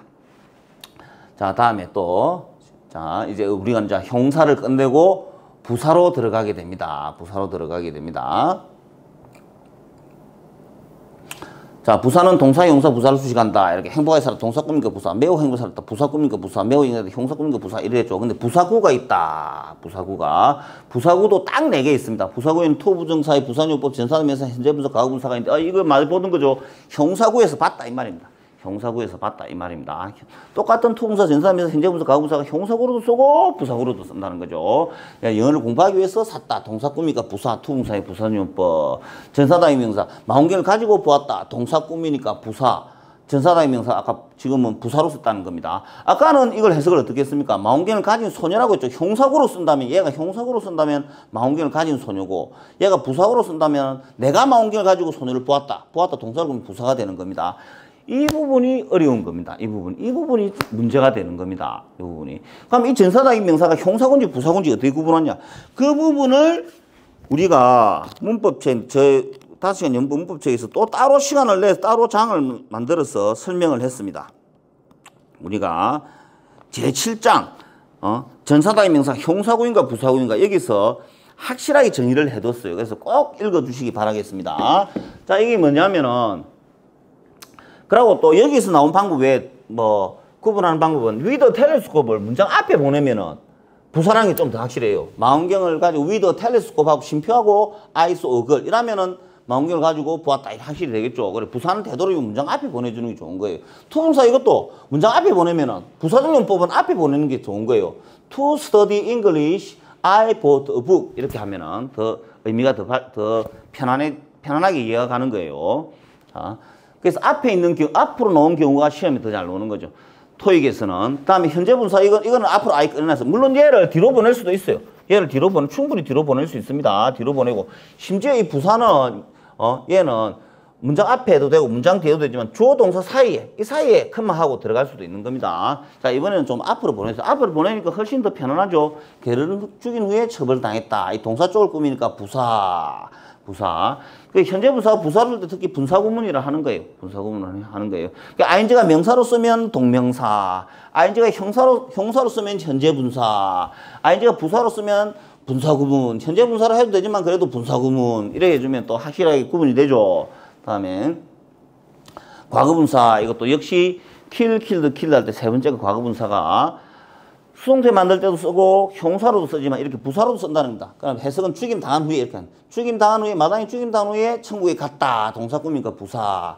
문장 앞에 와도 되고 문장 뒤에 와도 되고 주어와 동사 사이에도 심지어 들어갈 수 있습니다. 자 이렇게 다음에 부사절을 건져서 50개 이상 열심히 외워야 됩니다.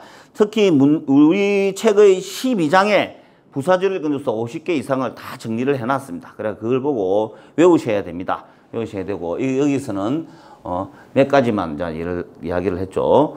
자 봅시다. 그러니까 개를 죽인 후에 처벌당했다. 동사 쪽을 꾸미니까 이게 부사. 그럼 부사 중에서도 부사절. F들은 부사절을 이끄는 접사.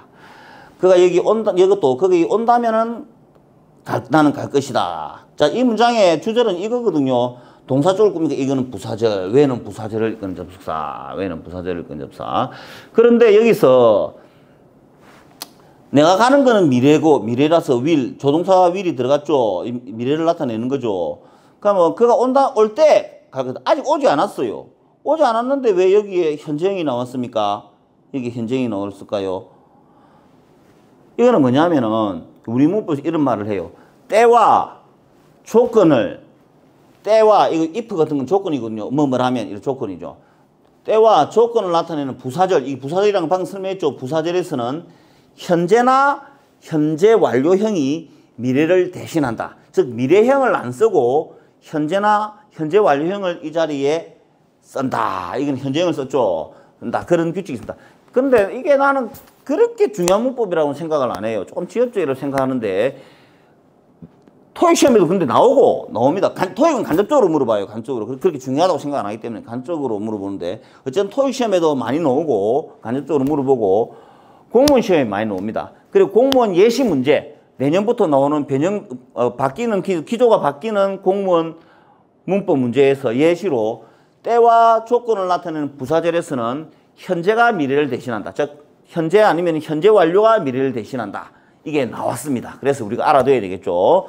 그리고 그 말은 웬절하고 if절이 부사절로 썼을 때는 이 자리에다 미래형을 집어넣지 마라 이 말입니다. 미래형을 집어넣지 마라 이 말이에요. 그냥 현재나 현재 완료를 적어라 이 말입니다. 그 상황이 비록 미래를 할지라도 그거 올 때 아직 안 왔어요. 미래예요. 그렇지만 현재는 적는다 이 말이에요. 이것도 마찬가지예요. 그가 이게 온다면 나는 갈 것이다. 분명히 주절에는 미래라고 적어놨고 온다면은 이 부사절에서는 미래형이 없어요. 현재형을 냈어요. 현재가 미래를 대신하니까 이 부사절에서는 때와 조건 같은 부사절에서는 현재나 현재 완료가 미래를 대신한다. 우리 사실 중학교 때부터 고등학교 때 많이 듣던 이야기죠. 그렇지만 이 부분이 시험에도 나올 수 있다. 충분히 나올 것이다. 시제 문제가 나온다면 충분히 나올 것이다. 그런 점에서 이야기를 했습니다. 자, 이렇게 우리가 이 한 장에 끝내는 영문법을 다 했는데 제가 왜 이렇게 한바닥에 정리해갖고 이걸 하냐 하면은 자, 여러분 잠깐 보십시오. 자, 전체적으로 한 번 더 봐야 됩니다.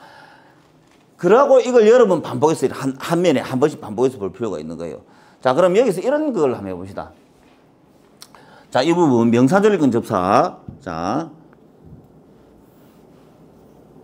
주어 동사 목적이니까 명사절 대서 명사절 근접사. 이 목적어, 이 대시 목적어를 명사절 근접사 중에서도 목적절을 이끌 때 이 대서 생략 가능한 겁니다. 그러니까 어떤 학생이 여러분이 이제 영어 강사고 그 수강생이 중학교 3학년 되는 수강생이 이렇게 물어봤다고 합시다. 이런 질문을 던져서 선생님 이 대시 목적격 관계대명사 아닙니까? 목적격 관계대명사 딱 본 게 목적격 관계대명사네요. 목적격 관계대명사 이 대해서 목적격 관계대명사 생략된다고 했잖아요. 생략되고 와, 이 대해서는 목적격 관계대명사라 그런다면은 이 학생은 무엇을 지금 착각하고 있는 겁니까? 사실 기초가 진짜 안 돼 있는 거예요. 그럼 여러분은 어떻게 설명할 거예요? 이게 목적 관계대명사가 아니라는 걸 어떻게 증명할 거예요? 그럼 여러분 이렇게 대답해야 되는 겁니다. 목적격 관계대명사는 형용사절을 이끄는 거야. 물론 목적 관계대명사 생략 가능해. 형용사절을 이끄는 거야. 근데 이거는 주어, 동사, 목적어니까 명사고 명사절이고 이게 명사절이기 때문에 얘는 명사절을 이끄는 접속사야. 관계대명사는 형용사절을 이끄는 접속사야. 그래서 네가 명사, 형사를 지금 모르고 있는 거야. 이렇게 설명을 해야 된다. 그래서 명사, 형사를 따로 설명을 다시 해줘야 되는 거예요. 자, 얘를 절대 목적 관계대명사로 부를 수 없겠죠. 얘도 생략 가능하지만 목적격 관계대명사는 형용사절일 겁니다. 이 대절은 무슨 절입니까? 명사절이죠. 그러니까 명사절을 이끈 접사인데 얘가 목적절을 이끌 때 이 대시 생략이 가능한 거예요. 대시 생략 가능한 거예요. 대시 안에서는 다른 걸 생략하면 안 돼. 이 대시는 생략 가능한 겁니다. 자, 목적절을 이끌 때 안에 생략 가능한 거예요. 목적격 관계대명사는 여기서 나와야 되는 거죠. 목적격 관계대명사는 이 whom 대신에 that을 적을 수 있어요. that, I love 적을 수 있는 겁니다. 그럼 이 대시 목적의 관계대명사라는 건 어떻게 할 수 있습니까? 일단 형용사절이 앞에 명사 보고 알아요. 명사 뒤에 나와서 이게 형용사절이라는 거예요. 그럼 얘는 형용사절을 이끈 접사 that이에요. 그 that 중에서 love의 목적 없죠. 이때 이 that, whom 대신에 that을 써도 이 that을 생략해서도 되는 거예요. 이게 바로 목적의 관계대명사라는 겁니다. 그러니까 형용사절을 이끈 접사와 앞에 있는 명사절을 이끈 접사를 구분 못하는 사람들이 생각보다 많다. 그래서 제가 이렇게 형사, 명사, 동사, 형사, 부사 이게 중요하다고 이렇게 설명을 하고 한 칠판에 나와서 이렇게 하는 겁니다. 그래 지금 사실 형사절을 근접해서 이 9개가 전부 다 여기서 다 발견할 수 있어요. 여기서 다 발견할 수 있는 거예요. 그러니까 똑같은 단어가 that, who, whom, whose, where, when, why, how가 다 여기 명사절을 근접해서도 다 있는 거예요. 15개 다 포함이 되는 거예요. 그러니까 두 가지로 형사절도 있고 명사절도 있고 그런다는 거예요. 그 9개가. 그러니까 헷갈리는 거지. 그래서 이 차이를 구분하기 위해서 우리가 우리 책 3장에 이 관계를 확실하게 정리를 해놨습니다. 확실하게 정리를 해놨고 그리고 그 뒤에도 12장 책 도처에 이걸 정리를 해놓은 겁니다. 그래서 꼭 책을 한번 읽어주시고 아니면 이 강의를 1강부터 쭉 순차적으로 우리 정주행을 좀 해주시기 바랍니다. 정주행을 한다면 충분히 구분할 수 있는 겁니다. 그리고 심지어 여기서 이 명사절 접사 중에서 얘들 중에서 이게 여기서도 요 9개가 여기서 쓰고 여기 쓰니까 이거 이관항이 9개 정도 있겠죠. 다음에 또 얘가 또 이 명사절 접사 부사절 근접사로 여기서 쓰는 것도 있어요. when 같은 경우 여기도 when을 썼죠. 여기 부사절 근접사 when 있죠. 형사절 근접사 when 여기 있죠. 그러고 명사절일근접사 자리에도 웬이 있습니다. 웬은 상관항이라는 거라. 웬은 상관항이라는 거예요. 그래서 이렇게 이게 서로 조금 얽히고 설키고가 있어요. 그래서 우리가 헷갈리는 겁니다. 어떻게 보면 그게 훨씬 더 편리한데 공부를 하다 보면 아 이래서 참 편리하구나 이런 걸 느끼게 될 거예요. 근데 여러분들은 그래도 이렇게 헷갈리는 부분이 있지만 이 한 장에 정리하는 영문법을 보고 느끼는 점이 어떤 겁니까? 영어 문법이 생각보다 심플하다. 생각보다 심플. 한 장에 이렇게 정리가 되니까. 그 단어 개수가 요수 쓰는 게 요수도 쓰고 요수도 쓰고 이래 하니까 그렇게 접속사도 외우기가 그렇게 어렵지 않아요. 형사절일근접사 얘도 쓰니까 얘도 쓰고 이라는 거예요. 부사절일근접사가 50개라도 조금 힘들긴 하겠죠. 열심히. 부사절일근접사는 또 일관인 경우가 참 많다 이겁니다. 부사절일근접사는 좀 많이 외워줘야 됩니다. 자 여기서 이 정도에서 자 길고 길었던 우리 5시간 영문법이 5시간을 했는데 실제 강의를 해보니까 한 7시간 정도는 걸렸을 거예요. 중복해서 수업을 해서 그렇습니다. 여러분이 정독을 한다면은 기초가 좀 있는 학생들은 3시간이면 다 볼 수도 있고 기초가 좀 부족한 학생들은 7시간, 8시간 걸릴 수도 있을 겁니다. 자, 어쨌든 여러분들이 지금까지 수업을 들어주셔서 너무 감사합니다. 자, 한 번 더 인사 올립니다. 감사합니다.